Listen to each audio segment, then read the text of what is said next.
আসসালামু আলাইকুম রহমতুল্লাহ বরকাতু। আপনারা এখন যে বাজারটি দেখতেছেন এটি হচ্ছে মিরেশ্বর উপজেলার অন্যতম বড় বাজার করহাট বাজার। মৌসুমি ফলমূল এবং শাকসবজির জন্য এই বাজার অনেক বিখ্যাত। প্রতি রোববার এবং বুধবার এখানে বাজার বসে। যথারীতি আজকে ছিল রোববার, আজকেও বাজার বসেছে। করহাট মূলত পাহাড় বেষ্টিত একটি এলাকা, যার কারণে এইখানে প্রচুর পরিমাণ মৌসুমি শাকসবজি এবং ফলমূল পাওয়া যায়।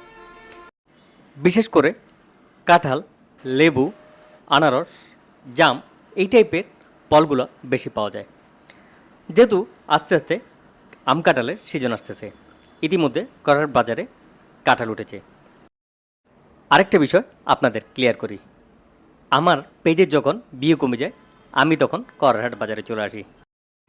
আর কোনো বাজারের বিয়ে হোক না হোক, করহাট বাজারে বিয়ে হবে এটা 100% গ্যারান্টি।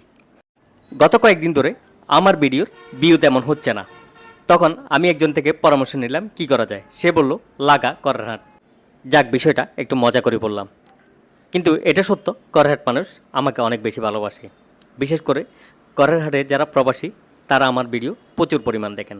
আমি যখন করহাটের ভিডিও বানাই প্রত্যেকটা ভিডিও ওনারা দেখেন এবং শেয়ার করেন। করহাটের মানুষের এই ভালোবাসা আমি কখনো বলবো না। সবাই ভালো থাকবেন। আসসালামু আলাইকুম।